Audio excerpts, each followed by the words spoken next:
I am Adam. And I'm Christy. And we are Heavenly Hikes and Travels. We live in the beautiful state of West Virginia, and we have been blessed to travel all over the world together. And now that our children are grown, we bought a truck camper and are excited for the many adventures that await.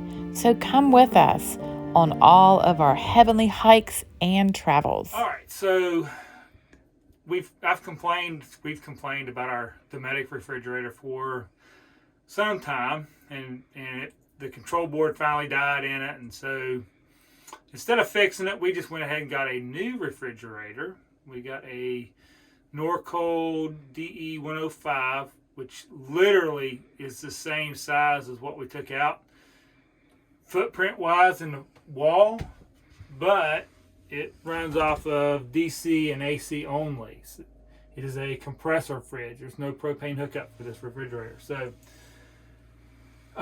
it gives us a little bit more room in the fridge itself. Does have some challenges though. It hits right here on the AC ceiling assembly. So I got to figure out what we're going to do with this. It only misses it by just a small little fraction. I mean, I'm thinking a heat gun and maybe just remold this a little bit so it's up.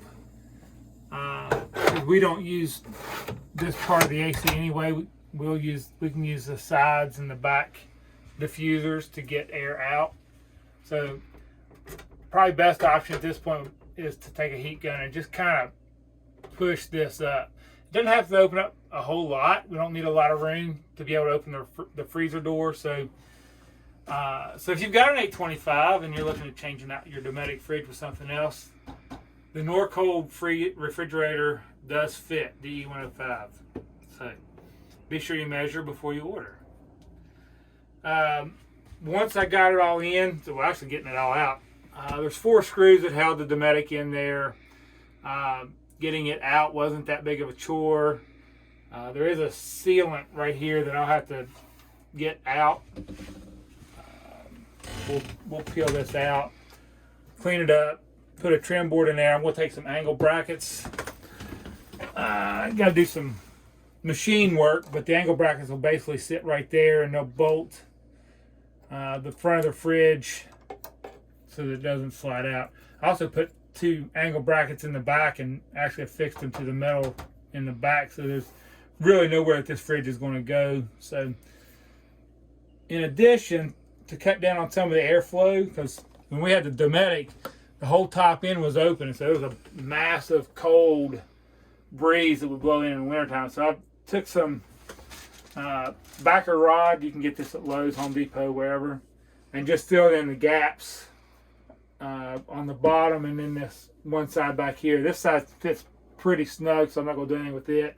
Same with the top. It's pretty snug. So we'll get the angle brackets in here, and then I'll just take a piece of trim board and then just trim that out to hide the brackets themselves.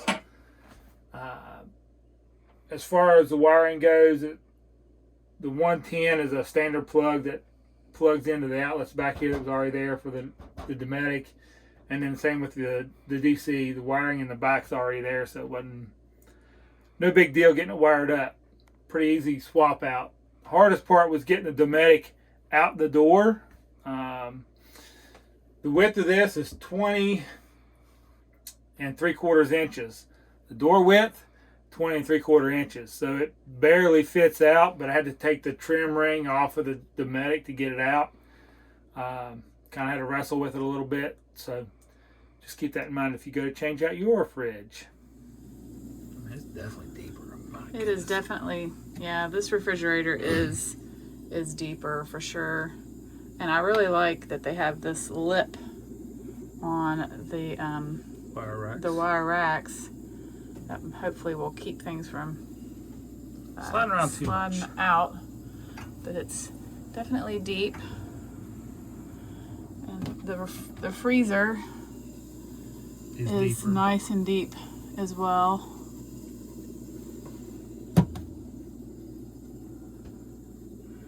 So this refrigerator is 3.3 cubic feet, and our old one was 3 cubic feet. So just a little bit more room, but it's really nice.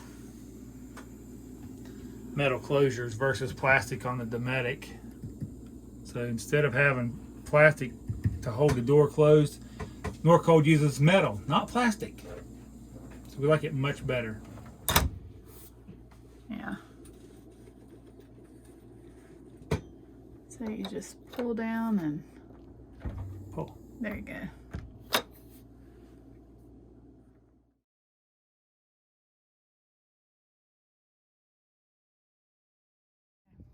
We're taking the fridge out. I have to isolate 3 sources of power: propane, electric, and then, well, two electrics. Gotta disconnect the DC voltage and the AC voltage. Actually, AC is easy, it's a plug-in. Propane's easy because it's just a nut you unscrew, and 12 volt, well, I gotta figure out where it's at. Although 12 volt doesn't bother me because it won't shock the snot out of me. Clippers. This part doesn't. So that goes with the camper. That away. So basically now everything out here is disconnected. There's nothing left. There's your AC 110, your DC current,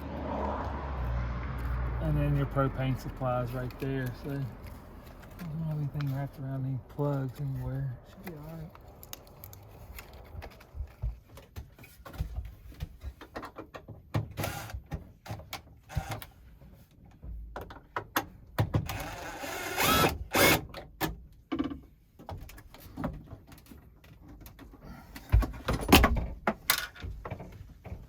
There's one door.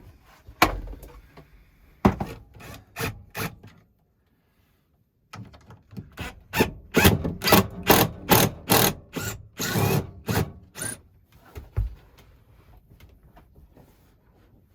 think it's got like a seal on it. Screwed in. And cocked in.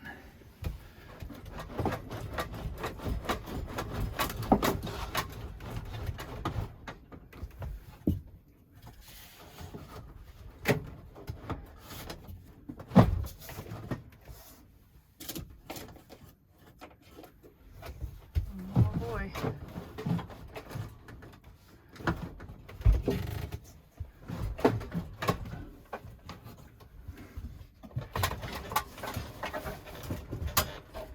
Yep, fridge is out.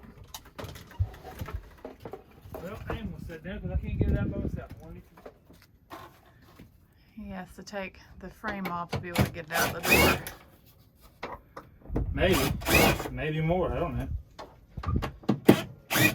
Okay, the refrigerator is out.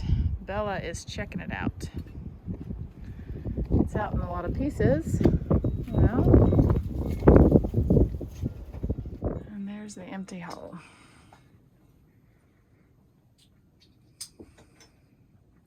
All right, so we got our new Norcold fridge installed, plugged up.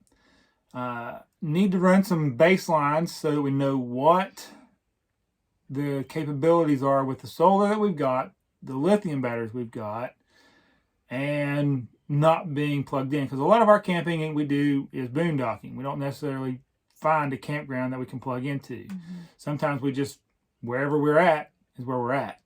So we've unplugged. Obviously the solar panels are still charging, even though it's a gray day outside. They're still charging. Not as high as they could on a bright and sunny day, but they're doing okay. So tomorrow morning, we'll come back in here and see what the drain is overnight. Just give us a good baseline of what we can expect and what we might need to do in the future if needed. Yeah. All right, so we're in our driveway. We're going to do a test. Okay, see you in the morning. So we tested the batteries to see what the draw was with the new refrigerator.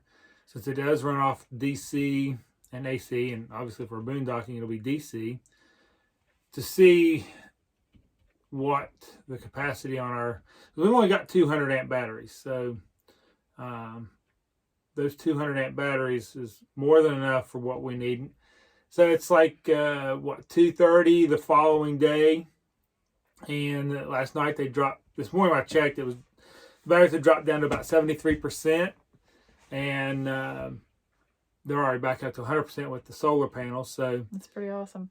Not gonna make any difference to us on the batteries at this point. So yeah, it's pretty good. So we just wanted to share our refrigerator experience with you. And in several of our videos, we did go over the issues and problems that we had with the Dometic, and I'll give you the link to those videos in the description box below, so you can go back and watch those if you're interested. So we're excited to have this new refrigerator. It's been a while since we've had one that's worked. We're getting ready to go out on a trip, so it'll be nice to have a working refrigerator. Yay! So thank you guys so much for watching, and we will see you on the next trip.